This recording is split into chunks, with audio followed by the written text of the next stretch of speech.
I loved this movie. There was just something about it that was intimate. Like it was just very, that's a great word. Yeah. it's just very like, it's just him and these two girls. They're sitting in a room and Hugh Grant he's like intelligently captivating. Like the things that he says. And extremely unsettling, but charming. Dude, yes, like so charming in a, I think he's a serial killer way, but I'm not sure. And everything he's saying is like actually brilliant.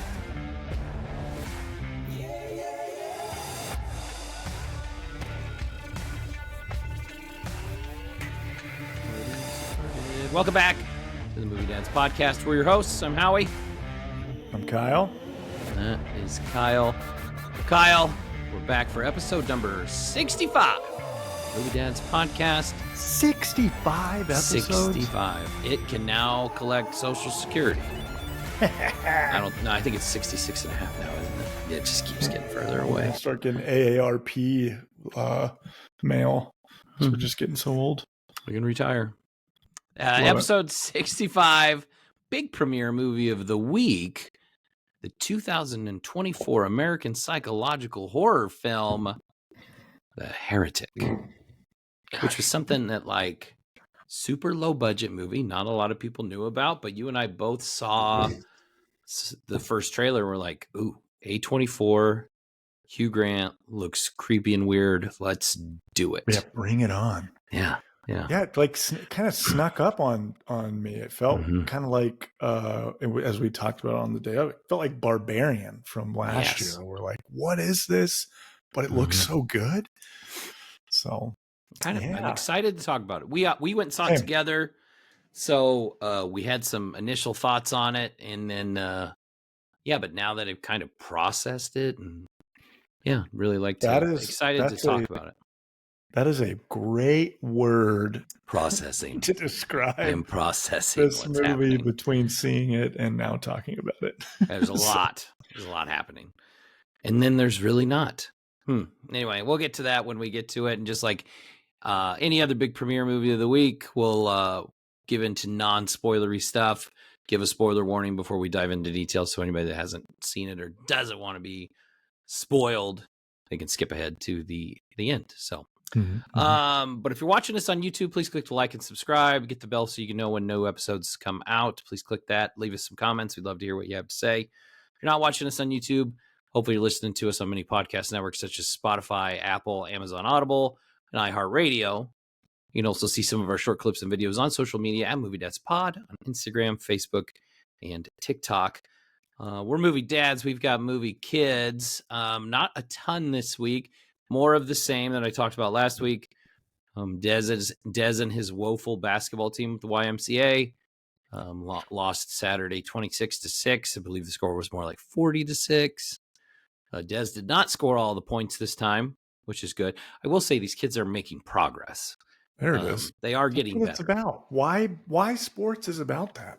Yeah, just getting better, learning. It did feel like it was another one of those ones where our kids are all like dribbling the ball like this, like watching it and bouncing like this. And these other kids are doing crossovers in between the legs and stuff. And I'm like, ooh, it's going to get ugly again. Let me guess that other team shot a lot of 3-pointers. Like they were shooting from beyond the free throw line. And our team I don't think our team even has the arm strength to shoot the ball from there. Still 8-year-old kids, but no, it was all right. Dez got knocked. He got elbowed in the jaw. So he was like walking around the entire game like this, like, oh, jaw hurts. Nice. Whatever. It's part of the game. These kids do get roughed up. So one kid got the wind knocked out of him. And like everybody was kind of freaked out because he was just sitting there like, and everybody's like, oh, shit, what the hell's going on? He was okay, though. I mean, like they took him to the bathroom. And if you've ever had the wind knocked out of you, it is kind of freaky. Because he's like, that's so funny. That is literally, so Parker had his first indoor soccer game this past weekend, and he did not want to be there when we showed up. We were at one point we're thinking like we're not even going to play, like because he is literally throwing a temper tantrum. Yep. And he started playing and was running around indoor soccer league or field, just having a great time. But at one point, some kid like just tried to crush a ball towards the goal, and it went directly in his stomach. And you heard that like boom when it hit him.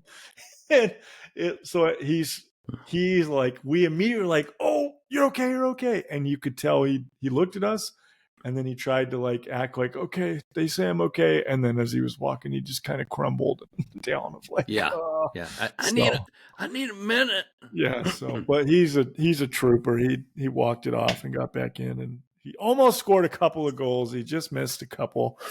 But actually they had him at goalie, and I was like shocked. He was like tracing, following where people were going.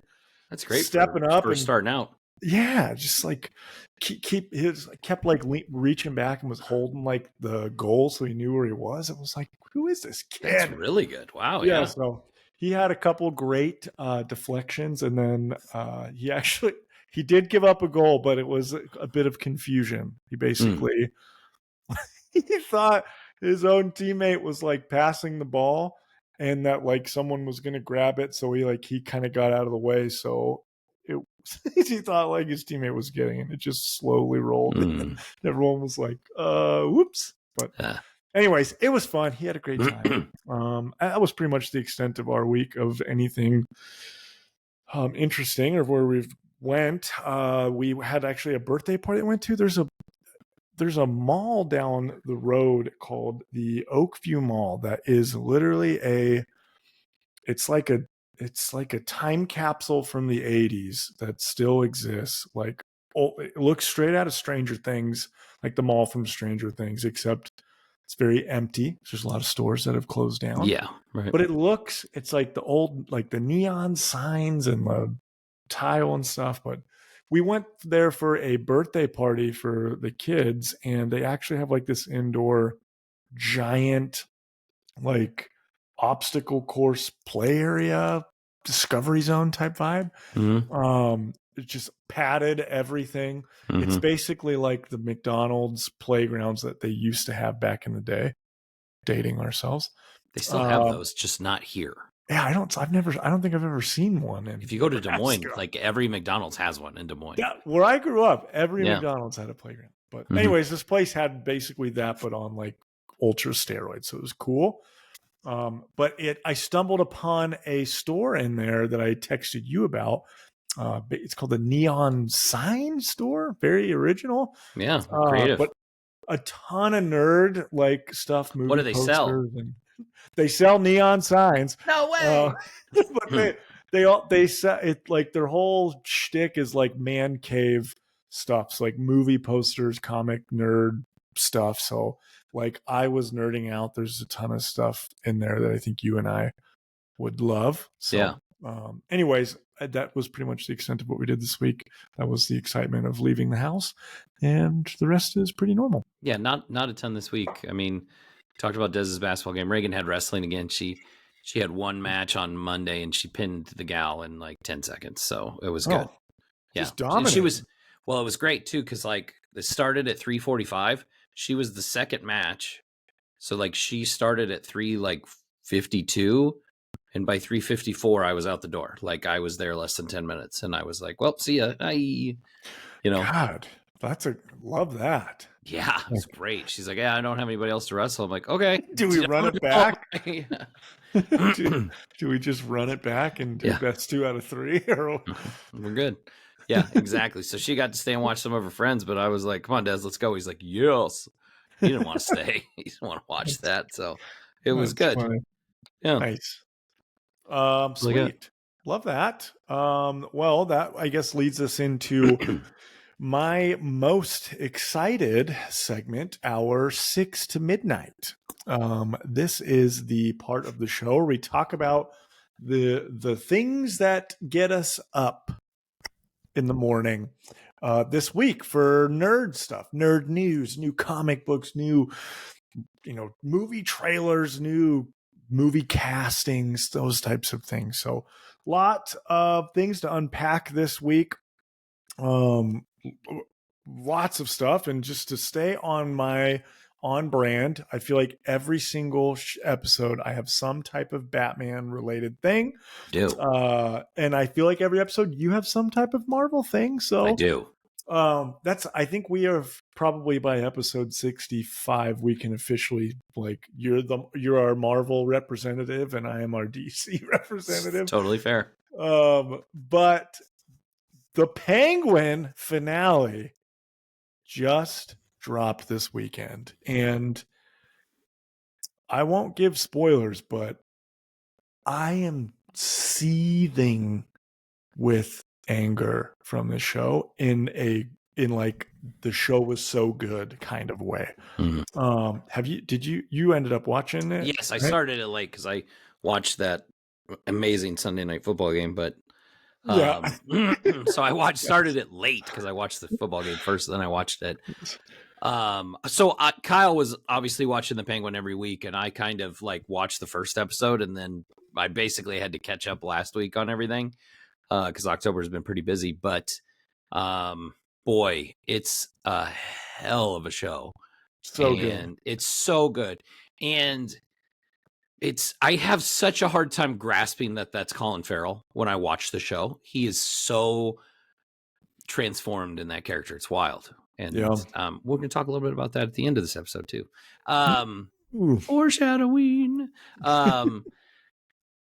But he's you're almost, I don't know, like there are parts where you feel sympathetic towards him, right? Yeah. And but at the same time, like he doesn't care and he is ruthless, but then he shows this like softer side and really cares for his mom, and he cares for, his, I don't know, like his guy that he brings in, Victor, and he like they're so close, and then like that last episode, he just proves how ruthless he is. Rips your heart out. He's just ruthless. We know the Penguin is a villain. He's been a villain since the history of Batman, of him being in it. So he's a bad guy. In the movie, he's barely in it, but he's in enough to be like, oh, cool, the Penguin's here. We kind of get to know him. And this show does such a great job of, like you said, you start to root for him. You like him. Like in the Batman, he's an underling, he's an underboss, not even really a boss. Yeah. And this show is all about his rise.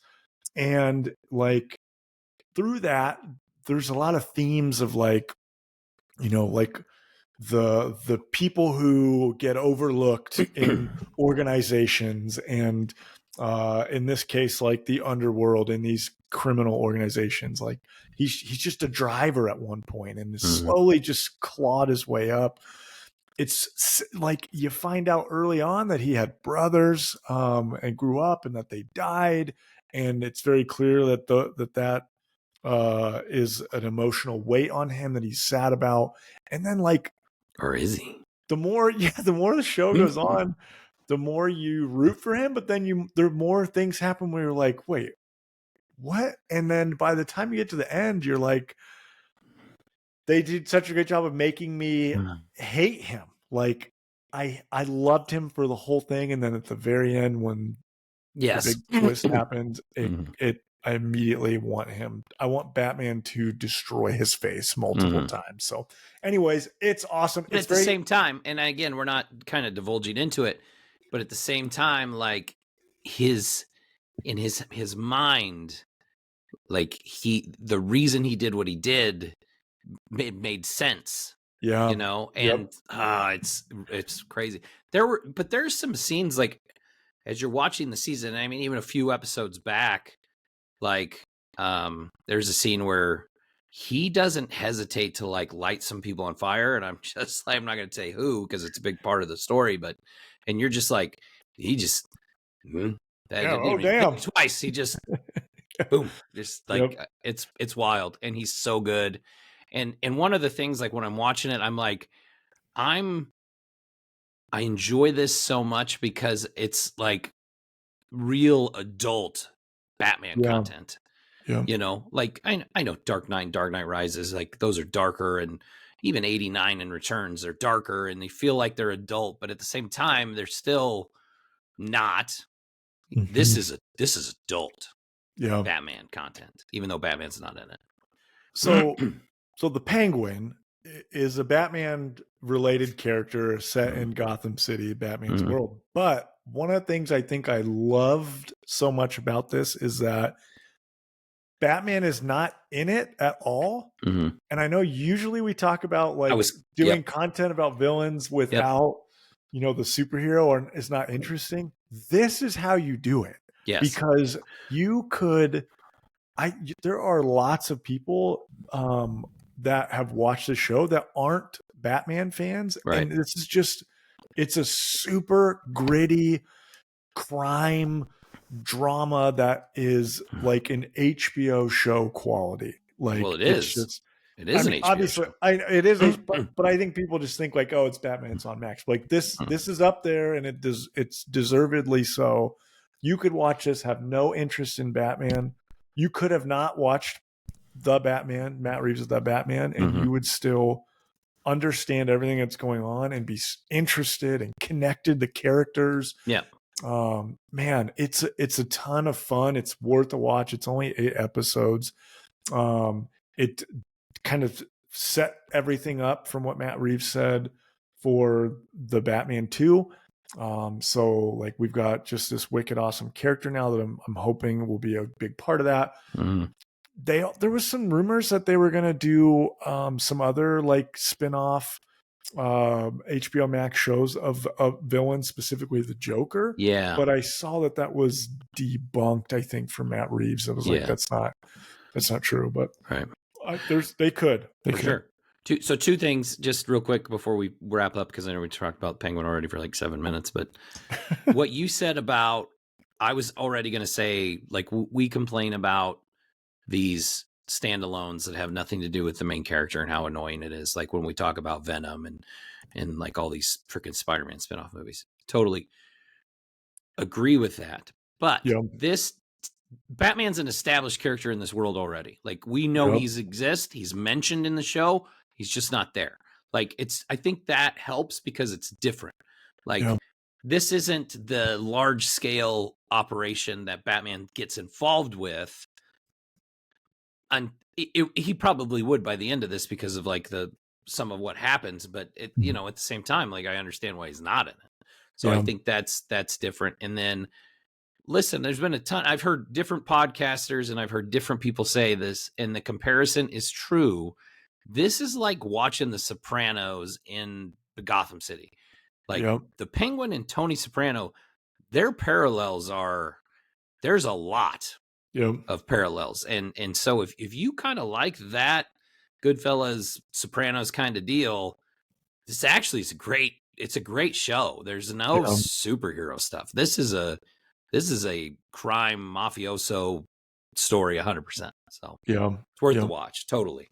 Go watch it. And everybody's awesome in it. Like everybody's great. The actors crush it. Amazing. Vic, who is like his right-hand man, like he was just totally out of nowhere, becomes everyone's favorite lovable sidekick.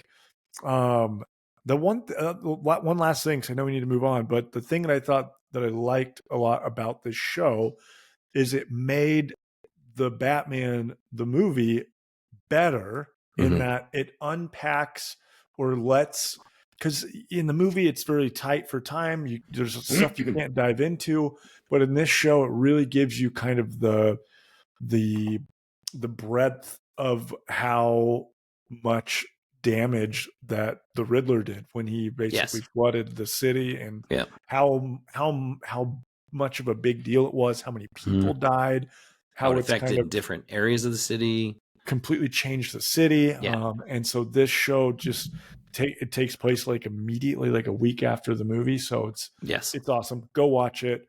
Yeah, I'm passing the baton to you for. Okay, so a couple things. I'll just start with. We'll just kind of go back and forth on this, but I did want to talk real quick about, obviously we're going to talk about a little bit of Marvel, but Disney specifically, they did another D23 event in Brazil.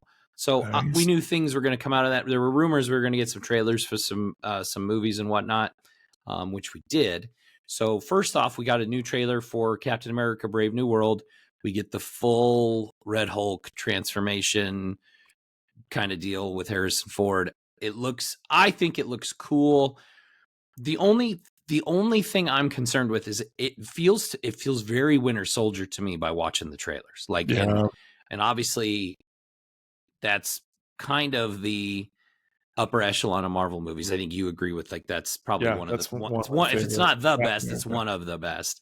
It feels like that when you're watching the trailer up until Red Hulk shows up. And then all of a sudden now, like, oh, now it's a weird superhero movie with a giant Hulk again. Yeah. Because I kind of like the way the Captain America movies were very much more grounded, right, than the Avengers movies were. Like, Winter Soldier felt that way, even though Civil War had this huge scope, and it was, but that still had that, like, spy kind of solving the mystery, trying to figure out who's behind this kind of deal. So yeah, I hope it's like that. I hope it follows that. But the Red Hulk thing, just, man, I don't know. But it does. I mean, obviously, I'll go see it. And then we got, like, it's not a trailer, but it's more like a kind of longer preview of Thunderbolts, with a lot more. Boy, it does kind of give a Suicide Squad vibe, like James Gunn's Suicide Squad, good Suicide Squad vibe. Boy, because, like, the characters, they don't really care about each other, but at the same time, they're actually funny and they're kind of riffing off each other. There's a lot of inside jokes. They talk about how cool Bucky is as the Winter Soldier. They make fun of, like, U.S. Agent, like, oh, dime store Captain America, and he's like, well, I actually was Captain America for real for a while, and so there's a lot of funny that I think that looks very interesting. It looks like a very interesting movie. I'm kind of excited to see that now. I feel like it's more of a grounded Guardians of the Galaxy, if that makes sense. Yeah. So I kind of like that preview. If you haven't got a chance to see it, check out Marvel on YouTube. You can see the trailer, and you can also see the kind of behind the first look at Thunderbolts. I think that looks pretty good too. So nice. More news out of D23, but I'll let you go ahead with your next one. So love that. You did send me both of those trailers, and I did watch them. And they look great.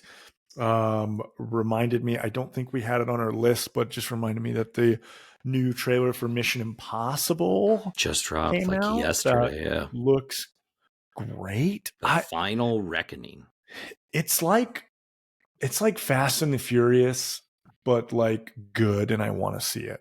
Like, it's a franchise that could do a gajillion movies, and I'm going to want to watch it. So a little bit opposite of the Fast and Furious. I've only watched the ones that have my homeboy that's in them as the stunt double. Okay. The show I texted you about, which I think talked about it on an episode a long time ago. I think we had just saw that it was, because I had started watching the Greek mythology show. Yes. And they were kind of in the same vein. And I think you mentioned that this one was coming out. Yeah. So out of nowhere, Zack Snyder, 300, we've talked about him multiple episodes on here. He just randomly did it's like, I don't want to call it an anime show, but it's an animated show on Netflix that's called Twilight of the Gods. It's a show about Norse mythology. So, like, Vikings, think Thor, Loki, and it is awesome. Like, it is brutal. It is a very, very adult show, and you learn that within the first 2 seconds. It reminded me when I texted you, because I couldn't even wait till the end of the episode. I just immediately texted you. It's like, oh my God, you have to watch this. It's the first episode reminded me of the Amazon animated show Invincible, where, like, at the end of the Invincible, the Superman type character, like, just completely just decapitates, destroys, and it's like just a brutal beatdown fight. This show is very much like that and very much has a moment like that in the end of the first episode that will sink its claws into you and make you want to watch it till it's done. So my wife was actually in the room when I had turned it on, and she was like totally into it. She's like, this is like some of the books that I read. So Oh my God. but in a great way. It's so effing badass. Nice. Go watch it. It is sick. I'm excited for our pod to end because I can pick up where I left off. So it's such a good show. It's on Netflix. It's available now. Put it on. I dare you. I probably will, because now that Penguin's done, I'm not currently watching anything. So yeah, it'll be good. I need something to watch tonight while I'm putting this show together. So it was very like the Witcher cartoon movie on Netflix. That was cool. That was freaking awesome. It was good, great animation.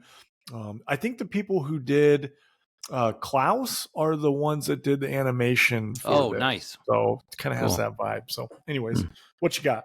Next thing I want to talk about. So this movie I didn't realize existed, and I don't know if anybody did. Then an article came out, I think it was in Variety, talking about it, and then the trailer came out like 2 days later, and I sent it to you, and I was like, I had no idea this movie was even being made. Anyway, there's a new holiday movie coming out in like 2 weeks called Dear Santa. And this is why I'm excited about it. So first off, it's made by the Farrelly brothers. Okay. So Bobby Farrelly's directing, and Peter Farrelly wrote the screenplay. And they haven't done a movie together since the like Dumb and Dumber sequel. Crazy. Now, if anybody doesn't know, the Farrelly brothers, I mean, we're talking Dumb and Dumber, Me, Myself, and Irene, Stuck on You, There's Something About Mary, like 90s classic comedies. They were hitting dingers for a while.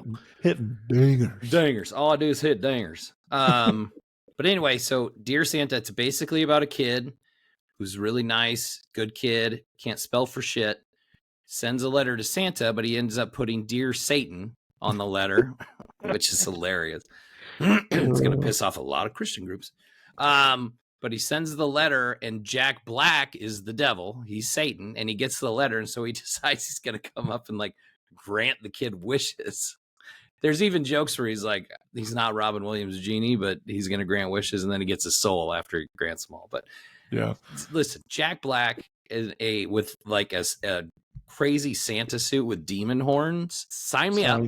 I'm in it. Yeah. But when the Farrelly brothers did it, I'm in.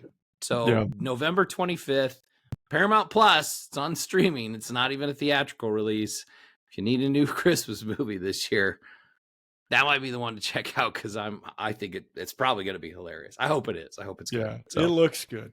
Jack Black, I think, has officially reached the can do no wrong level, like kind of like Keanu Reeves, but not as loved. But also, like, whatever he's in, people want to watch it because he's funny. And even if the movie sucks, he's usually at least entertaining. Yes, that's agreed. That's Jack Black for you. Yeah, I'm excited. He looks like Santa demon. Well, I even saw like the Farrelly brothers sent him the script, and he immediately replied yes. And then he he read like the basic premise, and then he sent a picture of himself in a satanic Santa suit he had made, and sent them a picture. And they actually used that picture to design the costume. Because they're like, God. Yeah, okay, he gets it. And we're going to go with that. I can just imagine that he had like devil horns laying around, and he put them on and then made his own dirty ass suit. That's freaking hilarious. Yeah. I love hearing like those little nuggets about like how a movie came to be, or like little things in the background that you're like, he had this great idea and then we went with it. And or this was not originally. There's a video of Matt Damon talking about when he was in The Departed, and that he was like, I'm sitting in a room with Jack Nicholson. He's talking about like this scene where he goes and shoots this lady or shoots this guy. I know exactly what you're talking about. I've seen that interview. He was just talking about Jack Nicholson. He's like, I wouldn't have done it this long if it wasn't a good writer. And then he just listens to Jack Nicholson say, I could do that. The scene could end. Or you could keep the camera on me. And instead of it being a guy, it's a girl. And when I shoot her, you could end the scene like that. Or you keep the camera rolling. And then I look to this guy and I say, she felt kind of funny. Now that's a sinister thing to say, because that means I do this a lot. And like he just goes on and on from the scene. And basically they put that in the movie and like his scene, and it made it 10 times better. So anyways, I love those little nuggets behind the scenes about movies. I enjoy those. So anyways, what do you got? Last thing for me, super quick. I talk about video games a lot. Mass Effect is a video game that I freaking love. It's a franchise that I have been in love with forever. It's a giant space sci-fi opera RPG game. There's 3 total games out. Technically there's 4, but we don't talk about the 4th. About a character named Matt, Commander Shepard. Basically, the world of Mass Effect is so complex and huge, but it's basically you follow this wicked, awesome, like military space commander who goes on this insane galaxy hopping quest with a group of a party of different aliens that are just awesome. It's made by BioWare, people who make like the Dragon Age game I just talked about last week.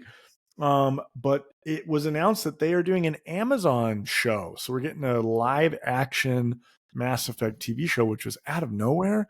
And I hope to God that people take care of it like the people did with the Penguin and not like the people did with the Halo show. Because Mass Effect is literally like Star Wars meets Star Trek and meets like Gears of War. It's so good. I'm excited for that show. And also, BioWare announced last week as well that the new Mass Effect game is 100% going in full development at their company. So, got a new Mass Effect show and a new game coming. Bring it on. Excellent. I think you played the games. I can't remember if you I played the first 2. I didn't play the 3rd one or 4th one. So that's all right.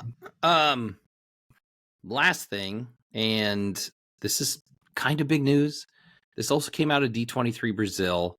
Lucasfilm and Disney announced that they're going to make a new trilogy in Star Wars that will take place after the Skywalker saga. So it's going to be in that continuation. So it'll be basically, I don't know if it'll be, the next 3 episodes, right? We got 7, 8, 9. Are we going to get 10, 11, 12? I don't know. It sounds like Simon Kinberg's going to lead this up. If you don't know who he is, he basically was one of the creators on Star Wars Rebels. He did some work on Rogue One, and he was a consultant during Force Awakens. So he has Star Wars in his blood. But all 3 of those are Star Wars properties that are good. So. But he is mostly known for his work on X-Men movies. Specifically, he wrote The Last Stand, but he's also written other movies too. Okay, so hold on. So don't get excited. That was early. That was early. He produced X-Men First Class. He wrote Days of Future Past and produced it. Nice. He's also written the screenplay for Sherlock Holmes, the Guy Ritchie one. Mr. and Mrs. Smith. He did Jumper. I like Jumper. I don't care what people say. So he's got more hits than misses. He does a lot of producing. Like he produced all the Deadpool movies. He produced The Haunting in Venice. But he did write and direct Dark Phoenix, which is the biggest red flag on the resume. No. I know. You were right there. Yeah. God. So hopefully he's been away from X-Men long enough now. I feel like he's got 2 X-Men movies under his belt that He's like, well, not he also wrote stay away Apocalypse, from so X-Men. he's like 50-50. We're gonna hope he's more Days of Future Past than he is Dark Phoenix. But Yeah, that's a good point. He's had some good X-Men stuff. Sounds great. I did read something that was kind of a joke. It's like, does that mean there's like 14 Star Wars movies in development now? Or, Yeah, I good mean, point. well, we've got, Aren't there Ray movies or are so these we've got those? we got the Ray movie that's supposedly coming out. We've got Mandalorian and Grogu, which is like in the can, ready to go for next year. Bring it on. We've got the James Mangold, like old, like not Old Republic, but High Republic movie, right? Like the birth of the Force kind of movie. We have who were the guys that did Game of Thrones? They were apparently working on a trilogy that was like maybe not going to happen. Yeah. Huh. And then there was that trilogy that Rian Johnson was going to make that he was supposed to start working on after the Knives Out movies. And then Patty Jenkins was supposed to do a Rogue Squadron movie. Remember that? Oh yeah, Jesus. There's so many. I'm saying. There was, but like, I don't know. I mean, just because the movie was announced doesn't mean it's going to get made. Oh my God, that is a quote that's a quote that I think will forever. We'll use that for the rest of time. Like, well, just because it's announced doesn't mean it's going to get made. Yeah. Oh, James Gunn, adorable. I mean, maybe it's true for Star Wars. And then isn't Filoni supposedly making a movie on his own too? I thought he was.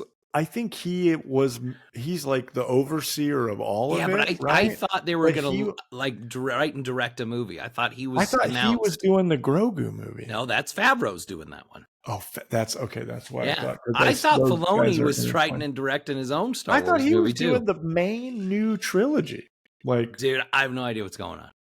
We'll have to really dive into. Kennedy knows what's going on. Well, she hasn't known what's going on. Clearly. 50-50, okay? It's 50-50. Like, we've got good and we've got bad. So that's right. And we've got the new show that's dropping like this month too, right? Skeleton Crew. Yeah, it's coming out in about a month. You know what? That's a franchise. Like, bring it on. Acolyte sucked, but bring on the Star Wars. Dang it!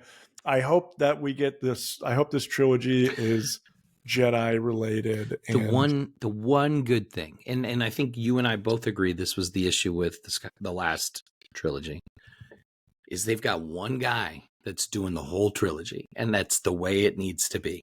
Yes, start to finish, have your blueprint, your plan. So love that. Outstanding. Anyway, love that. Also, one last thing. Did you see that James Gunn said on Twitter that the Superman trailer is on his hard drive? So at any moment we could. Of course, someone randomly commented on a random post, and he randomly commented back. They said, "When are we getting Superman trailer?" And he said, "It's on my hard drive. It's on my computer." So typically with a movie like that, that's a summer release, it's gonna be in front of something big that releases over the holidays. So I guess we could see it by the end of this week when Red One comes out. Like, that's a possibility. Oh yeah. Or we'll see it next week in front of Wicked. That's probably the bigger. I thought so. Chance. Like maybe a month or two ago, it was like, I don't know if it was rumored or like was let out that it was going to be the Super Bowl is when we're going to get that trailer. But maybe. Obviously, we would love it sooner than that. But someone basically said all these Marvel trailers dropped. Like, when's the Superman one going to come out? And he's like, it's on my hard drive. So, but he also made sure to mention, like, also all of those movies you just mentioned come out way before our movies. So it was kind of like, it's done, but hold your horses. So, anyways, all right, let's jump into this freaking thing. All right, here we are. Big premiere movie of the week. The 2024 psychological horror film, The Heretic. Written and directed by Scott Beck and Brian Woods. They're younger. They haven't done a ton. I say younger. They're close to my age. Anyway, they haven't done a ton of movies. A lot of short films. They did write the story for the original Quiet Place, which is a pretty big deal. Yeah. Cool. And then they've done a couple other horror movies I'm not super familiar with, but that's kind of what got them to do this with A24. Write and directed. They went to college together, so they're kind of a duo. They do this stuff together. And then the cast includes Hugh Grant as Mr. Reed, Sophie Thatcher as Sister Barnes, and Chloe East as Sister Paxton. There's like one other person you see in this movie, but I don't want to give it away because it's part of the story, so we'll talk about that later. It was made on a less than $10 million budget, super low budget movie. Found this part kind of interesting. It was granted an interim agreement to film during the SAG-AFTRA strike last fall because it was so low budget and because it took less than 30 days to film. Whoa. Yeah. Okay, that is probably not your fun fact for the movie, but that is a fun fact. I don't have any fun facts in the movie, so we're going to say that's it. A box office hit with $10 million budget and in 30 days? Yeah, from November. It was October to November last year that they filmed. That's pretty freaking cool. So $10 million budget, and it opened at number 2 at the box office this weekend. About $13 million. So already kind of paid for itself. Plus it's A24, so they didn't pay a ton for advertising. Yeah. But yeah, True. It was number 2 behind Venom, which is still holding on to the number 1 spot. So again, we both saw a trailer for this and we're like, ooh, check this out. This is interesting. You and I both saw Barbarian and we're really like, you don't get a chance to see a movie where a trailer interests you and you have no idea what the movie's about. Yes. And Barbarian did a great job of that last year. And this movie did a great job of that this year because we had no idea what this movie is about. Basically, in the trailer, you see these 2 gals are basically going around. They're trying to talk about the Church of Jesus Christ of Latter-day Saints, are Mormons, right? And just like people that show up at our houses, they go door to door and try to talk to you about Jesus. And in the trailer, you see that basically Hugh Grant's character, Mr. Reed, invites him in, and then they can't get out, and there's doors, and you don't know. It seems very, and there's kind of like clues that there's like, maybe there's puzzles or there's a maze, or you don't know. You just don't know. And I think that was what intrigued us so much. Plus, there's not a ton of chances to see Hugh Grant play this kind of character, right? For sure. And I'm always kind of liked Hugh Grant. And I mean, he was like, the rom-com guy. Yeah. Basically. And then, so I was excited to see it based on that. I will tell you this.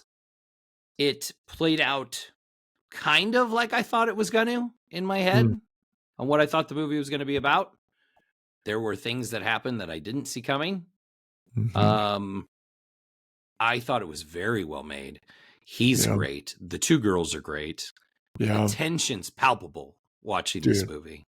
And it's very thought-provoking. Especially if you have any kind of doubts or questions about religion.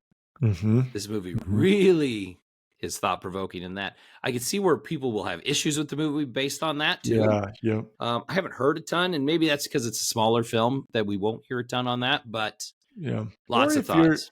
If you are like very passionate and like in your belief of whatever your religion is, like this, it feels like it's trying to get you to ask questions. Yes. And I loved this movie. There was just something about it that was intimate. Like it was just very, that's a great word. Yeah. It's just very like, it's just him and these 2 girls. They're sitting in a room, and Hugh Grant he's like intelligently captivating. Like the things that he says, and extremely unsettling, but charming. Dude, like so charming in a I think he's a serial killer way, but Yep. I'm not sure.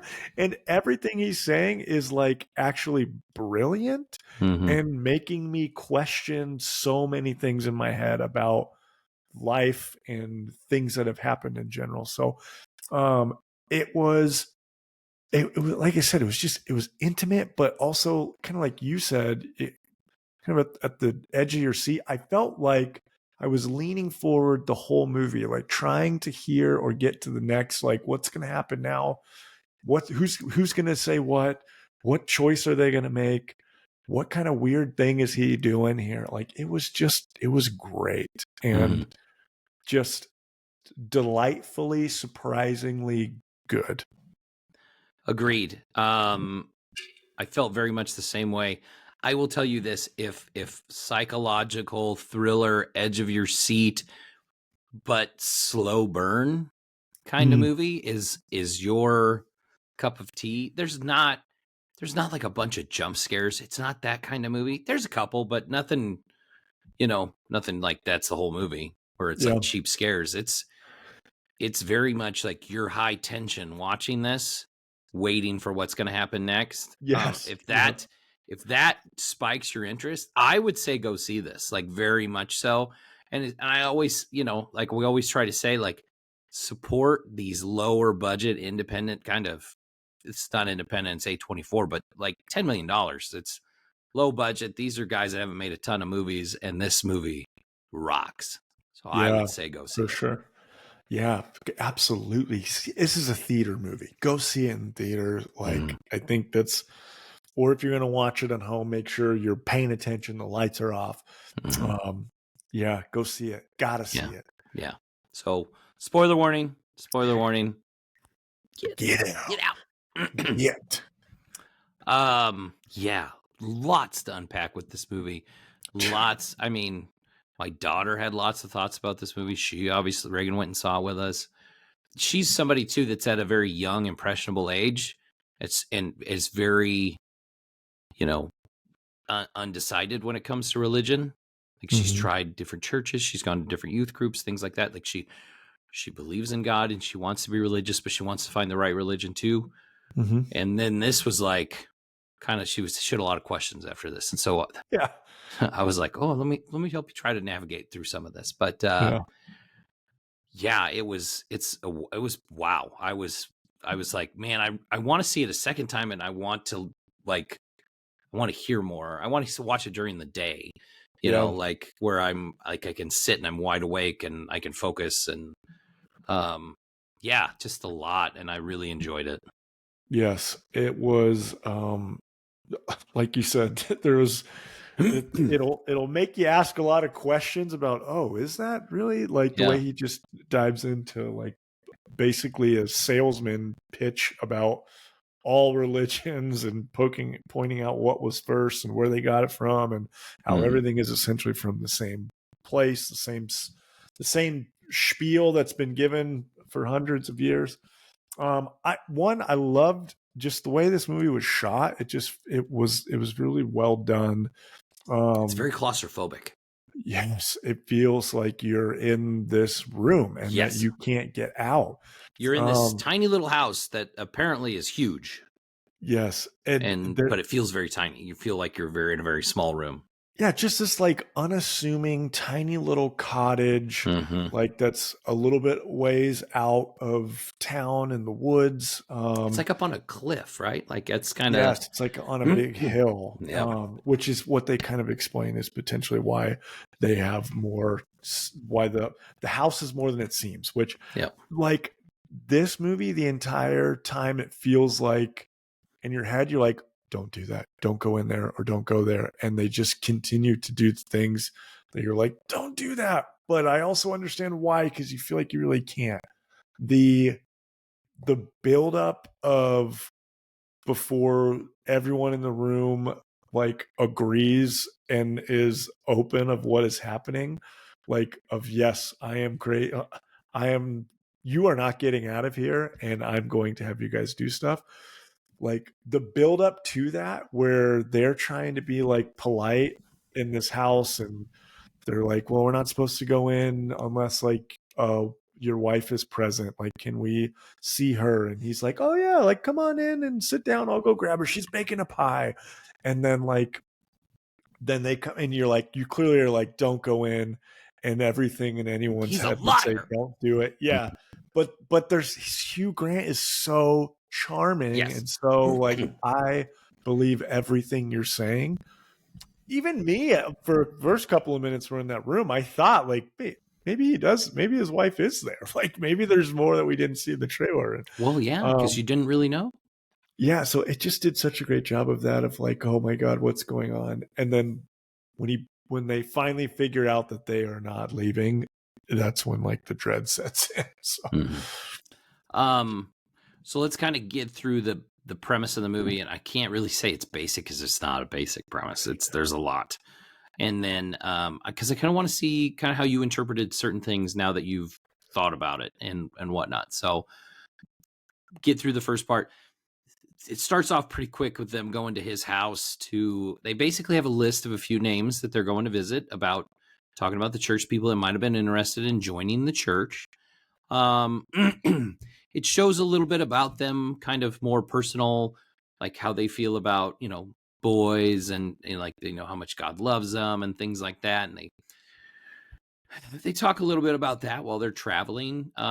They get pranked by some girls because obviously they're wearing magic underwear. That there's that joke that they have to wear certain garments and things like that and act certain ways. And, it's very, very interesting. So they kind of explain that at the very beginning.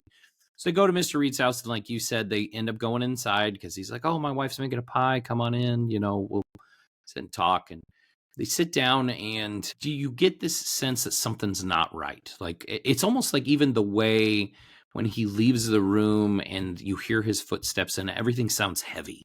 Like you can just tell that something's not right, and the door's shutting and everything just sounds like heavier than it should, if that makes sense. It's odd. And so he comes back, and he has a Book of Mormon, and he has like all these post-it notes. He's taking all these notes, and like to the Sister Paxton, she's like, oh wow, you've probably read more or studied more about this than we have even. And it's just, so he starts talking about certain things, like even things that make him uncomfortable. He starts talking about like polygamy and like how that worked in the church, and like how it was, he felt like it was just an excuse for somebody to have multiple partners. And the way he asked the question too that was like the first moment in the movie where the three of them are in a room, and he says something that it kind of catches you off guard. Basically it said like, I like, they're kind of laughing and joking about stuff, and then he's like, I've got a really uncomfortable question to ask you. But I'm going to ask you if you're okay with it. And then like they kind of joke back and forth. One of the two sisters, well, they're not actual sisters, right. but they are two very different people. Yes. One is very like naive to the world, like very clearly just believes everything that she has been told without questioning it. And a lot of things are like, well, that's just because they say it's like that, so that's what it is. And the other one is very intelligent. You could tell, like, isn't necessarily questioning her religion, but knows the ins and outs of it. And she's seen real world stuff too. I mean, she even makes a point to say that she like grew up in Philadelphia before she moved to Utah, and like, I wasn't always in the church, whereas that was Sister Barnes. And like Sister Paxton, I was born in the church, I grew up in it, and I've always lived here. Very much establishes like these are two different personalities, and they're going to see things very different for what's about to happen. I will say before you move on, Hugh Grant says a fucking weird question when he's inviting them into the house. He's basically like, oh yeah, my wife's in, she's baking a pie, like come on in, because it starts raining. So it's like cold and windy and rainy, so it's very like, just like come in, get out of the rain, I'll go grab my wife and we'll chat. But as he's inviting them, he asks them, he says something like, "There's metal on the walls and ceilings, if that's okay with you." And like, it's almost like they don't even answer it because they didn't even like register the question. Right. What does And they that have to come do in. with anything? Yep. But when he said that, for like 30 seconds, I'm like, what the fuck does that mean? Like, that's a weird question to ask somebody. Yep. Why isn't anybody talking about that? So anyways, you could take it from Yeah. polygamy No, and so he starts asking him more uncomfortable questions, and then he says, "Oh, we should go check on that pie. Just follow me." And so he kind of goes down the hall, and Sister Barnes notices the candle he had just blown out was blueberry pie scented. So she kind of realizes something's amiss. We need to leave. So they go to try the door. The door won't open. It's locked, and it's not like normal locked. It's like super locked. There's no windows in this room except for like a tiny little rectangle that they can't fit out of. Plus, it's got grates on it. So they've now come to the realization that it's likely that they're trapped and something's wrong, and they need to figure out how they're going to get out of it. So they go down the hall. There's no windows in the hall. It's dark. He's got like statues that are creepy as shit in this dark, shadowy hallway. And they go into the next room after that, and it's set up. There's almost like there's a table at the front, almost like an altar, and he's got pews, and there's lots of books. There's pictures on the wall, like a lot of religious symbolism, things like that. And this is where they're like, "We'd like to leave." And he's like, "Well, at the front door's on a timer. I'm sorry, you can't leave that way. You won't be able to leave that way till morning." And they're like, "Can you please just open the door for us?" And he's like, I can't. It's on a timer. It won't open till morning. I can't open it. If you want to leave, you're more than welcome to, but you have to go through the back of the house, through one of these doors. And they're like trying to, wheels are turning. They're like, are we going to die here? Do we actually get to leave if we go through this door? What's going to happen? And they're being polite about it, like still trying not to like be like, let us out of your fucking house. They're just like, please, Mr. Reed, can we why would we have to do that? Can we just go out? Where's your wife? Please bring your wife out. Yes. Yep. They ask that a lot. Lots of that. But there's even shots where like, I don't even know what the thing was on the ground, right? That it's like a letter opener or what that they see laying there. And like, even the way the camera worked where it's like looking at the sisters and then looking at the thing on the ground and how they're staring at it. Like they know they're registering like that could be a weapon if we need to get it. Things like that. So Mr. Reed kind of goes into his whole thing where he's talking about religion, and he uses Monopoly as an example. And I can't remember what the original game was called. Had something to do with like buying land or something, and landowner or something like that. And it talked about how this game was created, but it was made by a woman, and then a man came along and created basically the exact same game, but he called it Monopoly, and it's one of the greatest selling board games of all time. And he even talked about like he played a song by the Hollies. The Landlord's Game. The Landlord's Game. Original game that Monopoly ripped Then he off. used a song by the Hollies that was actually like basically ripped off by Radiohead for Creep. And then he was talking about how like, they say that, imitation's the biggest form of flattery, but at the same time, like you're basically stealing somebody else's work and making it your own and taking credit for it. And he basically talked about how religion's done the same thing. And he talked about the big three, Judaism, Christianity, and Islam, and how they're so similar in so many ways. And then he even talked about all these other religions that are older than Christianity, how they all had figures that were basically Jesus that were born on Christmas. And it's like, how can they have so many similarities and not be the exact same thing? And like one's just ripping off the other. And he's making them question their beliefs. And that's everything. And everything that he is, he's going into details, and you're sitting there and you're captivated by all the things he's talking about. And it's just, that's what we're talking about. Like it's thought provoking. It's making you question things, and you're just like, what is happening? Right. And there's so much, where it makes you not think about like, this guy's got these girls trapped in this house. They can't leave. You're more captivated on like, where's he going with this Right. religion But that's the conversation? point. That's what he's trying to do to them, is he's Mhm. trying to get inside their heads, and he's trying to mess with their brains and getting them to think about what they believe and what they don't believe. And he even says, okay, like here's one door, and he writes belief on the one door, and he writes disbelief on the other. It's like, if you believe in Jesus and you think Jesus is going to save you, walk through this. But now if you've questioned things and you have questions about this, and there's disbelief, and you have to do things on your own and all this, and walk through this door.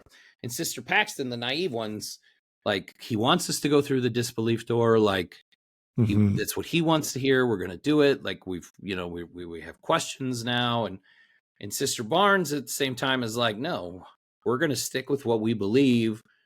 That's what we should do. We're going to go through this door. And there's a little bit, and this is where they start.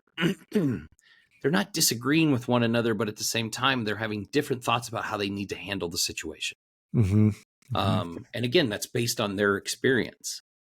And they end up going through the belief door, and it leads them down a set of stairs to a room. Come to find out, Stairs that look like they're going to a dungeon. Like Yeah, they it felt like don't look like Barbarian a all nice. over again, right? Yeah. Yes, very much. Long, dark stairwell down to clearly a basement Right. or something dark. Basically, turns out it didn't matter what door they went through; they were going to the same room, right? Mhm. So they go down there, and he even comes down, but he also communicates through like a speaker.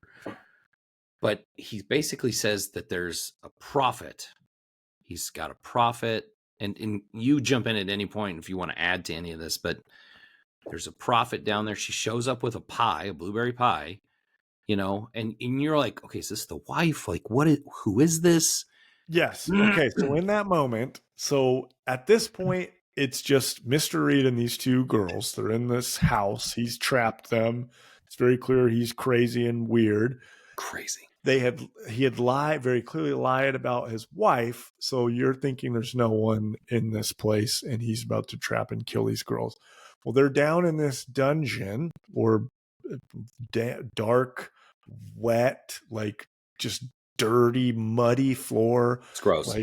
Like there's just water coming from like a grate and ceiling, and it goes way down, so you don't know how deep underground this is.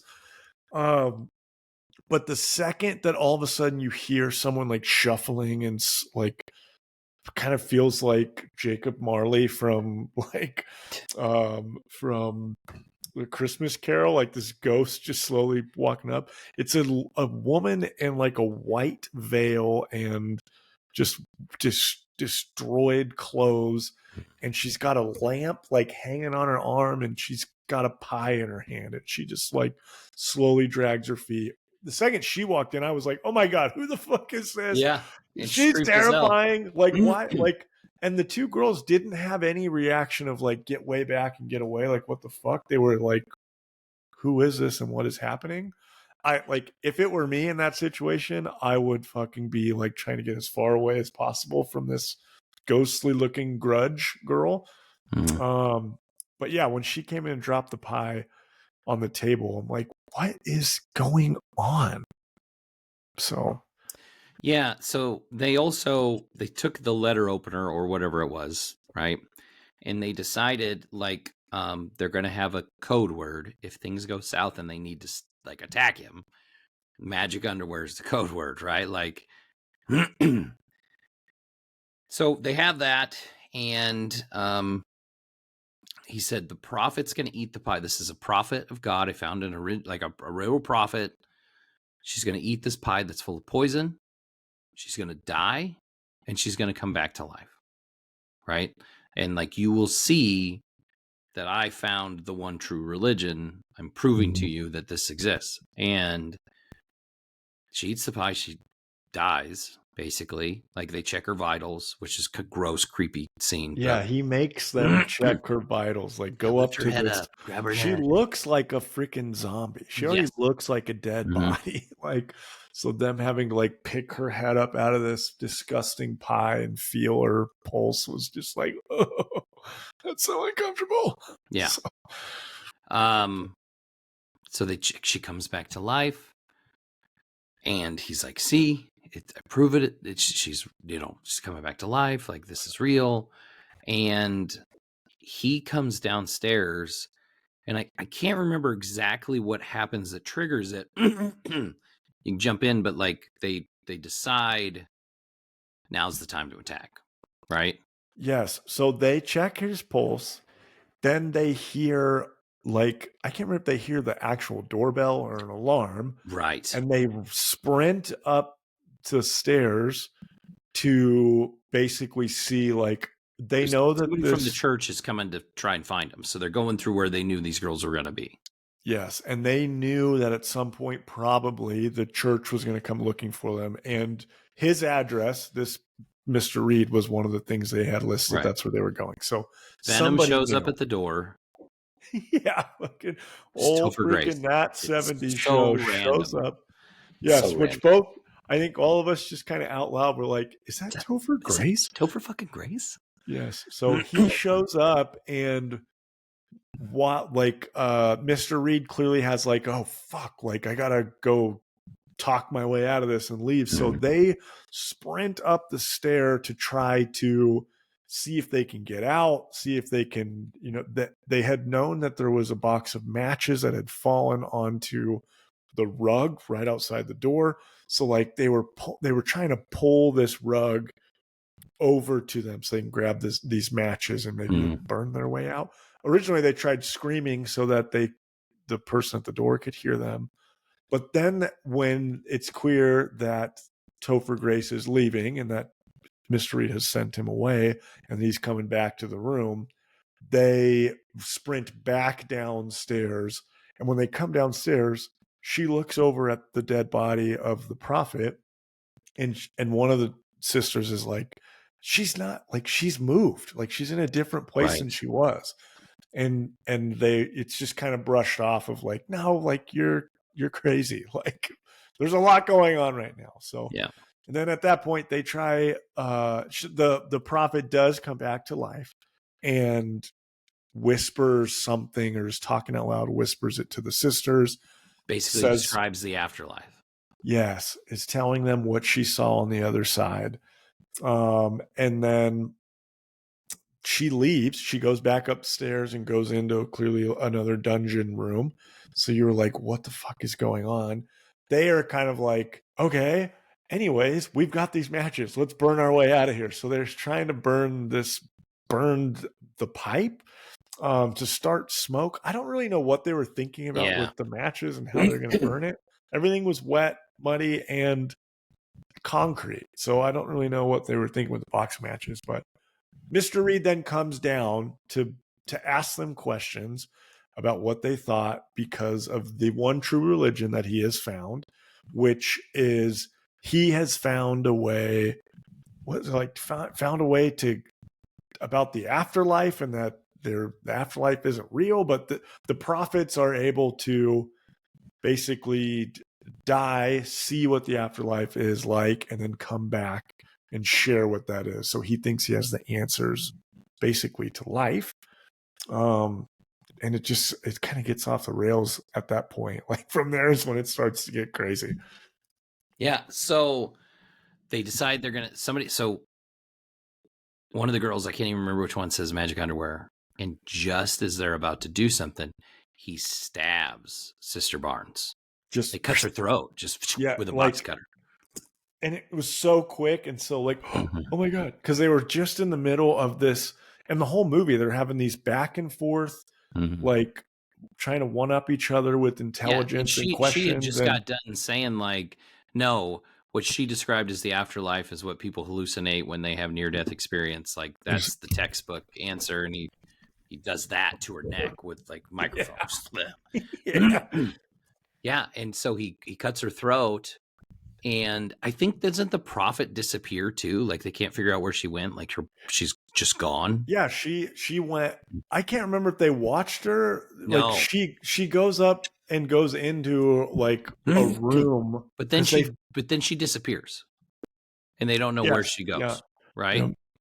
And so, but now it's just Sister Paxton, and he's basically like conveying to her, like, watch, Sister Barnes is going to come back to life, and you're going to find the one true religion. And it's at this point, like things are just, you're like, what the hell's going on? Like, is this really a movie about he really did find a real religion? Yes. Is there supernatural shit happening here, or is he just a psychopath that kidnaps girls? Like that is the moment where you start to have that, like, what the fuck what is is this happening? movie? What is this movie? What is this? I don't And know. you start to think, because he starts explaining with the Sister Paxton, who is now died. He says, like, watch, I Barnes will dies. prove. Barnes dies. I know. And he says to her basically, like, watch, now she's going to come back to life just like what's her name did, because we live in a simulation. And then he goes, watch this, and goes, and there's a little scar on her arm. Yeah. Cuts into this scar and pulls out this piece of metal and is like, this light, we live in a simulation. Like, there are those that are part of the simulation that can't die. You can kill them as many times as you want, they're going to come back. And then there's the real people, which it feels like he's insinuating is him and Sister Paxton. And so that was at the point where I started thinking, like, wait, what? This movie is about, like, the world is the Matrix? Like, we're in a simulation? Is that Sister where Paxton's like, where this is going? No, that's a like pregnancy. Contraception. Yeah, contraception device. Like, you're crazy. Yes, which then it gets fucking barbarian. So then wild. he's like, well, where's the, like, where did the prophet go? Where did the prophet disappear to? And she's like, you had somebody come in here and move the body and then take her. And like, I don't know where they went, but somewhere. And he's like, she figures it out basically that there's a floor hatch because the water's going down. Yep. She tells him that the prophet didn't come back to life. She's like, the prophet did not come back to life and walk up and go back in the room, because I watched them. That's what it was. She walks up and goes. They know that she's, from their understanding, they think it's just a room that she's up, that they can't open the side door. It's a different person. The dead body's gone. Somebody took it. She didn't come back to life. She was killed. Somebody hid the body when we ran upstairs to look at the doorbell. Like, it was all planned. And then he's like, well, where would the body be then, if that's the case? That's right. That's how it went down. So she opens this hatch, and he's basically like, if you go down there, you're going to find that's where the one true religion is. Like, that's the answer, is down there. So she goes down, and there's like a series of doors, and like each room is like, it's gross and it's wet and it's grimy, but there's all this different religion stuff, and each door has like sigils on it and religious symbols. And remember, when she goes down the ladder, he basically is like, if you're going to go down there, you're going to find the one true religion. So make your choice. And she chooses to go down. And when she goes down, he tells her, like, if you find a body down there, then you know what you like, then you'll know. And she goes down, and there is the body there's a dead body of the original lady. So it like sets into all of us, like, oh shit, there is no prophet. What the fuck is going on? Then she starts going down the hall of these rooms. Well, and then there's like satanic shit on one of the doors, and I'm like, okay, is this like a portal to hell now? Like, what is going on in this movie? Like, I have no idea what's happening. And she gets through the last door is their bike lock. We didn't talk about is at the beginning, when they got to his house, they locked their bikes with like a bike lock onto his fence. And he had taken the key out of their jackets at one point while they were in the room, the first room, and had gone and taken their bikes. And then he put the key back, not in Barnes's pocket where it should have been, but in Paxton's, because he knew she was going to be the one that he was going to keep alive. Mm-hmm. So he puts the key in her pocket, right? So she gets to this bike lock. She's got the key that she wasn't supposed to have at first. She opens it up, and here's a room full of these women in these white robes, like the prophet, in cages. And it basically says, like, yeah, he's just a psycho that kidnaps these women to control them. Mm-hmm. And I guess in my mind, it was like, so the one true religion is controlling the people, right? And there's people of different, like, somebody's freezing to death. Who knows how long they've been down there? Yeah, some of them were younger and like cleaner, and it's just it's weird. And anyway, he's like, There's like a sprinkler system that's clearly on a timer that turns on and is spraying water on them and then turns off. So you're like, what the fuck is going on? Yeah, she's like putting her coat in the cage to cover the gal up. It's crazy. And he starts going on a rant, and he's like cutting one of their fingernails with like prune shears. And he's talking about control and yada, and then he doesn't he cut her finger off? Yeah, he cuts her finger off because the sisters, they say, when she is calling him out on saying the prophet, no one really came back to life. Right. Someone came and got rid of this body. She basically points out that when the prophet came back to life and told them what she saw in the afterlife, at the end of her talking, she said it's not real. And they picked up on and point out at this point when they're having this dialogue that basically that girl, this concubine or slave, whatever she is, that she went off script. She was supposed to come down and say this script of this is what I saw in the afterlife, so that they would believe that she died and came back. But she went off script basically to be like, it's not fucking real. And that's what basically sent them down the rabbit hole of figuring out that something was wrong. And so when he's cutting the fingernails of this lady, that's the lady who came and comes back to life and shares her dream. And so he is basically punishes her for going off script and clips her finger off with those garden shears. And you're like, what? And he's got like a garden waterer, like a bucket with a little spout. Just a watering can. Yes. Yeah. And I can't remember if he pours it on the girls or if he pours it like in their like dog bowls. Trough? But I don't know. Yeah. Yes, but when he clips the girl's finger off, he just drops it right in the garden trough. And you're like, he's what nuts. the hell is happening? He's nuts in this movie. And he's going on a rant, and he end up saying, he says magic underwear, and she stabs him right in the throat with the letter or whatever the hell the thing is. Stabs him. So then she runs out and she's trying to get away, right? But she can't. Like, she goes back upstairs, she finds like his office room, but she can't figure out how to get out back to where she was. So she runs back downstairs. And I thought, like, what are you doing? Yeah, I mean, like, it's very clear there's a way out up there from his office. Somewhere, there's got to be a way out somewhere. Right, yeah. But she goes back down into the dungeon room. He ends up stabbing her in the stomach with his box knife, right? Yeah. And God, it's just, it's nuts. And Barnes ends up popping back to life. Yeah. And like, they're both. So he got stabbed in the neck, which you thought he probably died. And so as she's running around scrambling, it's like, you've got him. Like, just get out of there. But she's in a panic. She goes down to the basement. She's trying to find a way out from the wall, trying to feel things. And then she turns around, and right when she turns around, it's like, and she gets stabbed in the stomach, and he's right there. She falls. So she's like bleeding out, dying. And he is clearly bleeding out, dying. So he kind of says some line about like, this is true religion or something. Like he has gone off the rails now and clearly knows he's dying. But he comes up and like is laying on her to be like, basically be like, we're going to die together and I'm going to make you. And I think he was going to stab her again, but like when he goes to stab her to like kill her, fucking wham, he gets blasted with a 2x4 with nails out of nowhere. The sister who we thought was dead with the cut throat had just enough strength to muster to fucking save her friend. Finish him off. And then, and then she dies. And then dies. All right. So, and then Paxton ends up going back up to the office. She finds his little model of the house and finds the secret passages and stuff, finds a way out, ends up outside. It's now morning.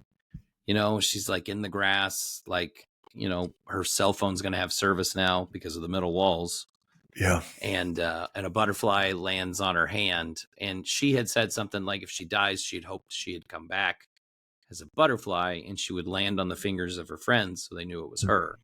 And this Yeah. butterfly lands in her hands, and I don't know, it kind of gives it, oh, Sister Barnes is a butterfly. Yeah. I thought that Makes was you wonder. cool. It was cool. It was cool, and then that's how it ends, and you're just like, it ends, and you're just like, what was that? Yeah. What? So much thought-provoking stuff. This is not the layman's horror movie. This you have to think and process and grasp what's happening. But at the end, it was just a nut that kidnapped women and controlled them. That's basically what it was. But along the lines, he was making the audience and the sisters think about and question. Yes, everything. Think and question everything. Right. That's so right. Like the trailer, you think you just like, well, I think the only thing I can take away from this is probably just this crazy guy is going to lock these girls in his house and kill them. Yeah. And then the movie goes on. You're like, oh, that's not, I mean, it's probably going to happen, but there's more to what he's doing. What is going on? And then you're like, oh no, he's just a freaking nutball. Yeah. It's wild. Who's going to do that? Listen, I mean, I really liked it. I had a lot to think about. I really want to see it again soon. And it's a 9. It was great. I was going to say the same thing. Like, even though I probably won't, I maybe will watch it one more time, like you said, just to like pick up on things that I hadn't the first time and see like what we had missed. Yeah. But when you know now kind of like what it's all about and the big surprise type stuff, it doesn't have as much weight. But for the first time, it's a 9. This movie is so good. It's a great movie. It's not often we walk out of the theater and you're like, holy fuck. And you just want to ask a million questions. And it was great. It was an awesome movie. I immediately sent it to like 10 people when I got home. Like, you have to go watch this movie. Go watch this movie. Like, so it's a 9 out of 10. It's bananas. Go see it. Go see it. All right. That takes us into my favorite segment. There can be only 5. Only 5. So, got to explain this week's 5 because I wanted to do something that had to do with what we watched this week, but it wasn't like top 5 Hugh Grant movies because that's too easy. So it was like we both agreed, like, man, I really never see Hugh Grant in a movie like that. So we decided to do like top 5 acting performances by an actor that was, I almost want to say like outside their norm or outside of what we are used to seeing them in, right? Yep. Outside their genre. Outside of what they normally do, right? Yep. And like we talked about a movie you talked about last week was like Jim Carrey and the number 23. Like that was something that was totally not something you would expect. It's not on my list. No, I don't have the number 23 on mine either. That's kind of the thought process on this week's top 5. So you want to go first? I think you went first last week, so I'll jump on it. I will have one honorable mention. And this was a fun list, just looking at some of these things and thinking of like, what movie do I love? Characters who are just totally different.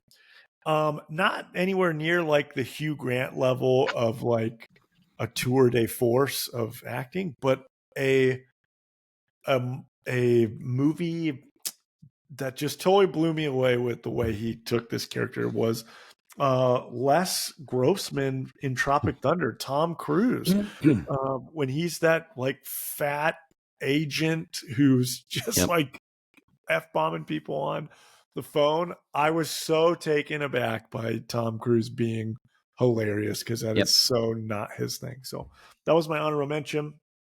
And then my number 5, I actually have Colin Farrell as the Penguin. So nice. I kind of taking the show, so not necessarily just the movie, but the show and the movie.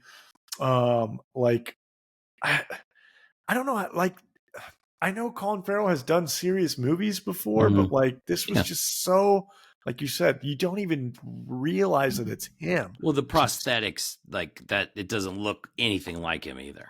doesn't look like him, doesn't sound like him. Like it was like I feel like that one was way outside of what we normally would know. Like Colin Farrell gets hired for a movie, it's because they want someone devilishly good looking who's going to be like a charming bad guy, which I guess he was charming. But anyways, that's what I had at number 5. Number 4, I had Heath Ledger as the Joker in The Dark Knight. Not to go back to back Batman stuff, but when Heath Ledger was cast as the Joker, it was so people were like, "What? That he's just a teenage heartthrob. Like he's not going to be the Joker. What were they thinking?"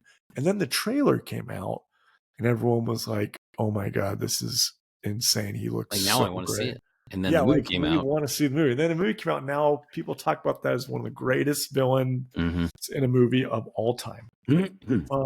Now this is where I get into my 3, where I was like, okay, these were way outside these people's comfort zone, but it was so good. I've got Adam Sandler, number 3, in Uncut Gems. I don't know if you saw Uncut Gems, but like it is Adam Sandler is known for doing like just the most goofy comedy movies. That's all he does. He's a comedy guy. He's a comedian. Like Uncut Gems is just this super adult, serious drama about a guy who basically has like a gambling addiction and a couple other, bad addictions. That he's a family man, but he's also got a lot going on.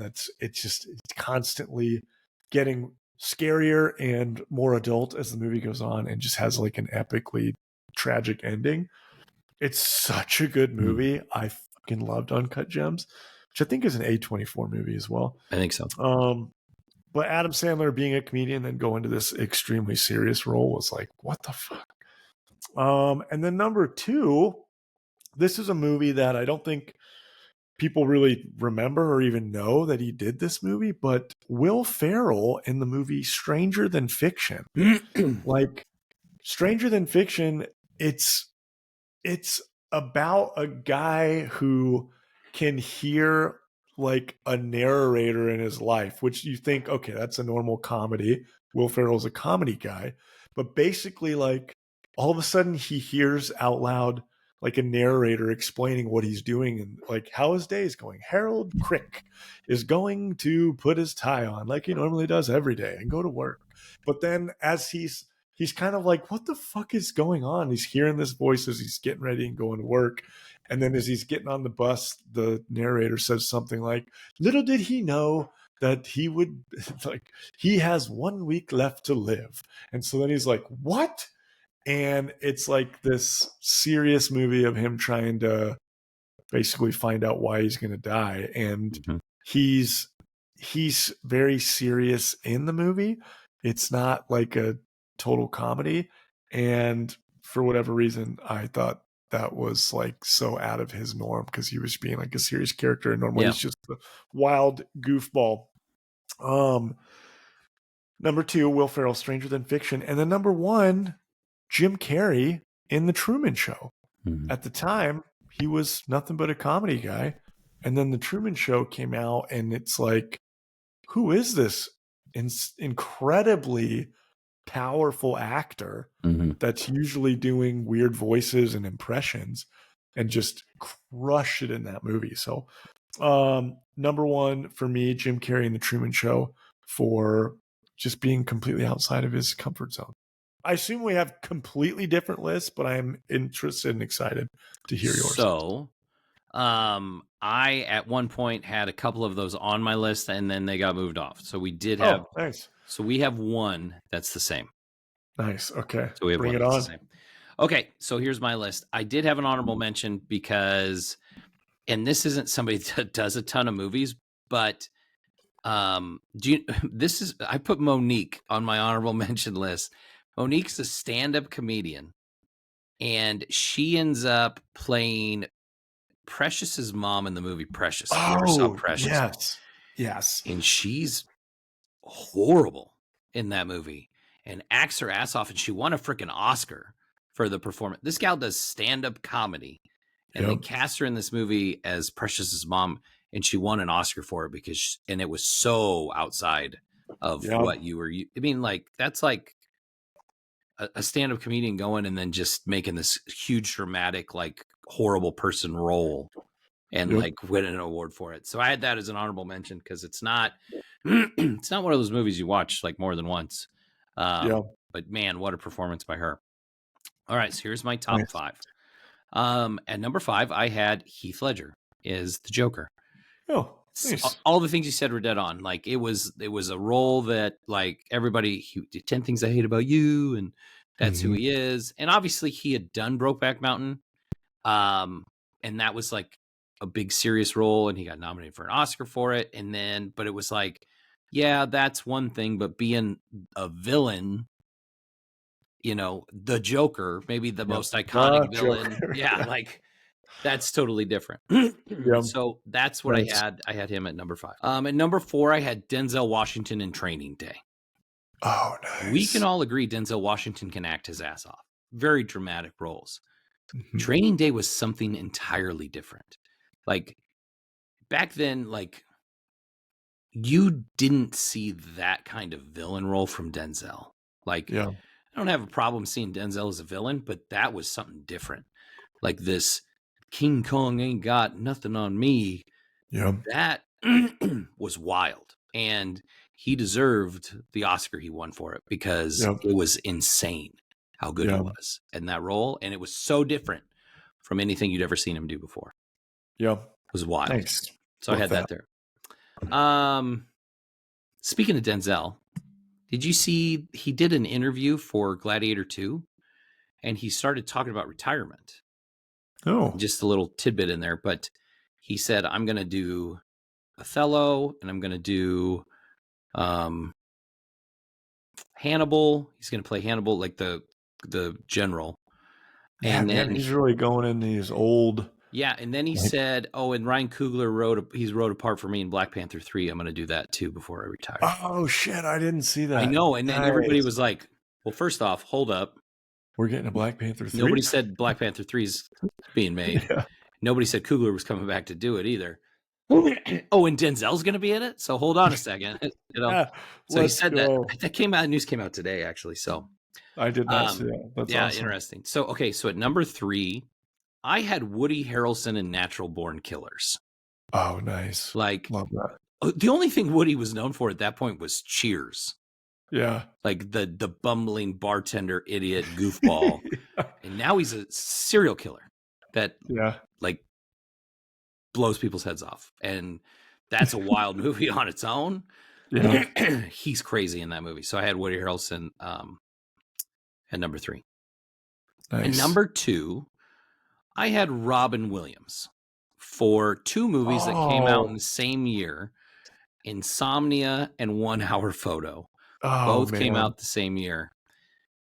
Listen, like Robin Williams was a great comedic actor. Like Mrs. Doubtfire is a classic. And he had done semi-dramatic stuff, like Dead Poets Society, Good Morning Vietnam, Patch Adams, right? What Dreams May Come. He'd done that stuff already. God, but he never played like a psychopath. Yeah. In 1 Hour Photo and Insomnia, which is a Nolan movie, plays a serial killer in Insomnia. And in 1 Hour Photo, he's like this basically like Walmart photo employee that like is stalking and obsessed with this family. And it's creepier than shit. Yeah. And he's terrific in both those roles. And it's just so odd seeing Robin Williams. I love that. Like that's one of those ones kind of like Rudy when I missed for football. Like, oh, that's an obvious yes. Robin Williams is for multiple movies. I feel like there's things that he just knocked out of the park that you're like, wait, what? Right. Robin Williams and What Dreams May Come. And he did Good Will Hunting, and the role in Good Will Hunting was dramatic, but it was still Robin Williams. You know what I mean? Like it still had his kind of normal stuff. The Photograph movie, he was so weird in it. He's got like that weird, that close buzz cut blonde. Oh, yeah. Creepy dude. Nice. Number 2. Okay, so my number 1 I know everybody's going to give me a hard time for this one, but like this was, and this is, we're going back a ways. Wait, are we on number 2 or number 1? No, number 1. Robin Williams was number 2, so I'm on number 1. Okay, gotcha. So my number 1, this goes back a ways. Like this is like Jim Carrey. Like this is somebody that like all they had done in their career is comedies, and that's it. That's all they were known for, was doing comedies. And then they did one dramatic movie called Clean and Sober. And you saw that and you were like, okay, this person can act a lot better than I thought, more than just like the goofy comedy delivery person. And then Michael Keaton was cast as Batman. Oh, nice. And everybody was like, Mr. Mom can't be fucking Batman. Yeah. And like nobody believed it. Like he doesn't even look like Batman. Like you didn't buy it for a second. And then that movie came out. And that first scene with him on the rooftop with those 2 thugs, and just, I'm Batman. Like, and that was and it. We all said, yes, you are. Yes, you are. And you will forever be Batman. Yep. And he got to play Batman again in 2023. Most people will still say he's the greatest Batman. Mm-hmm. And nobody, not a soul, thought that guy could pull off Batman. Yeah. Love that. I love that that's on your list. I had him on mine.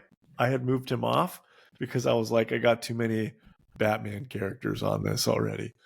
But I did see on a lot of people's list online that he was like between 1 and 2 of like, yeah, you had to be there at the time when he got cast, and that he just, because nowadays that's what we all know him as, but before that it was like there's like, no way he's going to be obviously before your time.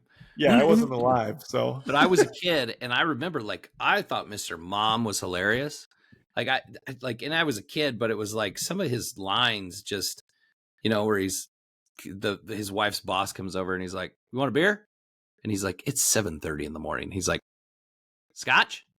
And it's just that's who Michael Keaton was. And then he was Beetlejuice, which like he completely gets lost in that role. But he's, again, it's comedy. It's totally different. But he's Batman, and he will always be Batman, no matter what. Anyway, nice. Anyway, that's my list. Fun list. All right, here we go, Kyle. Our newest segment, which we have fun with. I don't care if anybody else likes it or not. We have fun with it. How rotten is your tomato? All right. So each one of these is kind of themed together. So based on everything we've talked about tonight with the Penguin, first movie, 2022's The Batman. Okay. Versus 2012's The Dark Knight Rises. Oh, you son of a... Oh, man. It's weird because people, I feel like generally The Dark Knight Rises isn't looked at as maybe not as fondly because of The Dark Knight, but it still, to me, was a really good movie. And I love both of them. Oh, and I love Tom Hardy's Bane. I'm going to put The Batman as higher just because I feel like people said The Dark Knight Rises, just people didn't like it. They didn't like Bane's voice or whatever. So I'm going to have them, the general population had that as lower. The Batman is a 93, probably an 89, but I'm going to put a 93. And Dark Knight Rises is an 86. So The Dark Knight Rises is higher at an 87. Oh, that's pretty shocking. All right, I was close with my number on it. And The Batman is an 85. Wow, that's shocking. We're close, though. I thought it would be higher. Okay. 85 is pretty good. This is true. All right. So we're going to go ahead and take our movie for tonight. 2024's The Heretic. I know where you're going with this. You have no idea. Versus the last Hugh Grant movie we did, Dungeons and Dragons: Honor Among Thieves from 2023. Did not. I know, you had no idea. I thought you were going with Barbarian. Nope. Oh, man. I feel like people didn't like, I don't remember, and I know we did an episode, but it was a long time ago. I feel like people didn't like Dungeons and Dragons, even though you loved it. I think that The Heretic is going to be higher. Really? Mhm. And Dungeons and Dragons is lower. I'm going to say the Heretic probably going to be an 84. And Dungeons and Dragons was like a 75. The Heretic was higher Okay, I was right than there. 92. A 92? What a great movie. Dungeons and Dragons was a 91. Dungeons and Dragons was a 91? You need to watch that movie again. It's fucking awesome. I didn't hate it. I just fascinating. Did they? I thought they canceled. Are they still greenlighting a sequel for that, or? It did not make a lot of money. Yeah, that's more. Maybe that's what I'm remembering is that nobody went and saw it. Anyways, okay, love that. Okay, there we go. Both those are 90s. Wow. In honor of the Penguin, coming to an end again. Colin Farrell, 2008's In Bruges versus 2020's The Gentleman.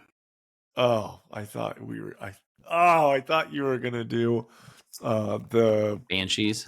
Of No, that one was June. way higher than both. Yeah, that was great.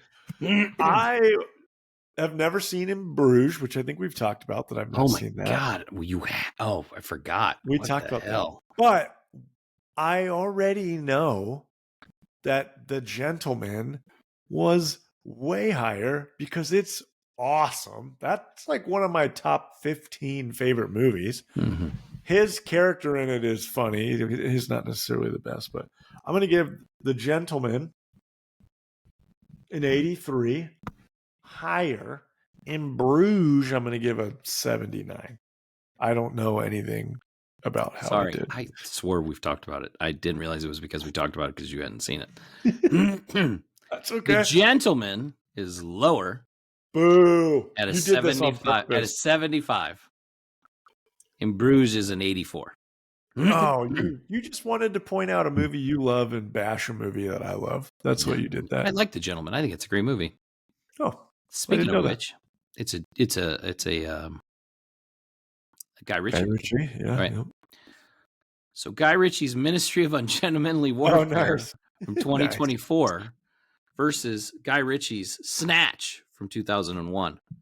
Oh, maybe this is me being recency bias, or that Henry Cavill is like Bay number one. My wife knows that I would leave her for him, and she could leave me for him, and I wouldn't judge her for it. And also the new Batman is in that too. So I'm going to go with the Gentlemanly Warfare is higher. With what did that do? Maybe an 81? Okay, I'm going to switch that. I'm going to go in 83, 84. Gentlemanly Warfare 84. The other one is a 80 flat. Ministry of Ungentlemanly Warfare is lower. No. At a 68. Oh my God, that movie did that bad. I don't remember that. Versus Snatch at a 74. Okay. That is striking difference. I didn't realize that. Close, that 6%. God, Henry Cavill just can't win. Every movie he comes out with. 68. It's not bad. Though. It's not rotten. It's okay. Okay. Right. It's like a 7. It's like a 7 out of 10, right? 6.8 out of 10. Okay. All right. Speaking of Guy Ritchie again, we got to have a dud. Oh, here it is. King Arthur: Legend of the Sword. Oh, I know people that love that movie. I liked it. King Arthur's Legend of the Sword, starring Charlie Hunnam, versus a sequel to one of Charlie's movies, Pacific Rim Uprising from 2018. Oh my gosh. Oh, wow. I like Pacific Rim better. The original. This is the sequel. This is the John Boyega one we're talking about, right? Oh yeah. Okay. I do take that back. You make a great argument and reminder. I'm gonna take why can't I think of the name of the first movie? King Arthur. King Arthur. I'm gonna take at a 63. Mm-mm. Oh my God. These are duds. As Oh yeah, you said they're duds. Okay, sorry. I'm gonna take King Arthur at a 35, and Pacific Rim 2, which I believe is a Guillermo del Toro, or did he not do the sequel? He didn't do the second one.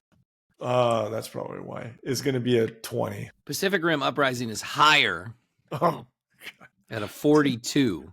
Oh, that's way higher than I thought. It's way higher than it should be. That movie's trash. Versus King Arthur, Legend of the Sword is a 31. Oh, man. That movie, Charlie Hunnam's one of those guys, too, that, like, I love him to death, but it feels like no matter what he does, they bomb. So, it's hard. Fair. It's fair. He doesn't do great. Yeah. Nice. Anyway. Right. Yeah. Love that. Fun list. I like those movies. I like where you had them all connected. Yeah, I was trying to connect them. Man, I forgot about In Bruges. That just break your heart. I had one the other week that what was my F up the other week? Usual Suspects? Oh no, I had the wrong Rotten Tomatoes for a movie because I had the TV show, not the movie. Oh, that's right. That's funny. Yeah. Yeah, anyway, that takes us to the end of episode 65 of the Midnight.has podcast. If you're watching us on YouTube, click that like and subscribe. Make sure you click the bell so you get notifications on when new episodes come out. If you're not watching us on YouTube, make sure you're listening to us on either Spotify, Apple, Amazon, Audible, iHeartRadio, among many others. You can also see some of our short clips and videos on social media at Movie.spod on Instagram, Facebook, and TikTok. We're back next week, episode 66, with actually a new movie title kind of a deal, right? So we do big premiere, we do can't believe you haven't seen it, you need to see this movie. We decided we're going to do something where we're going to watch movies that are considered bad, and we're going to talk about how much they're not bad. We haven't decided what it's going to be called yet, but by next week, we will tell you what this is going to be called. Maybe it's an In Defense Of. Oh, that's great. I like that. Or Awesomely Bad. And we're going to start with the Sylvester Stallone classic, Over the Top. Oh, yeah. What a freaking movie. What a movie. God, I forgot that we decided we were going to do that movie. Mm-hmm. Hell yeah. Over the Top with a lowly Rotten Tomatoes score. Man, I love the old 80s, 90s movies that we review on this pod. Those are some of my favorite episodes. We're going to start throwing in some movies that people say are crap, but they're not. Bring it on. That's right. Bring it on. Or we'll tell you why they are crap. Maybe one of us will like it, one of us won't. But next week, episode 66, Sylvester Stallone classic, Over the Top. Thanks for listening. Thanks for watching. We'll see you next time. Bye.